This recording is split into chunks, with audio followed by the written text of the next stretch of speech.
El nostre projecte és juntar l'hort i tota la vegetació que n'hi ha en els xiquets d'infantil de 5 i 4 anys i a nosaltres ens dona molt perquè estem més pendents d'ells i estem cuidant-los totes les setmanes.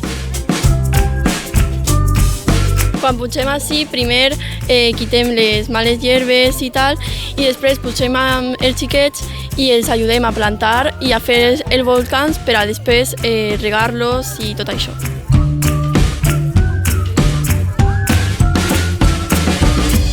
Empezamos quitando las hierbas silvestres que estaban en las mesas, las preparamos y luego compramos los plantones y subimos con los niños de 3 y 4 años para plantar.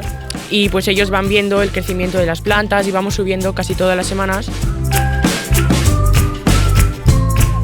Bueno, es una labor muy linda porque subimos con los niños, compartimos con ellos y así nos vamos haciendo responsables de cómo pues hacer este tipo de actividades con ellos.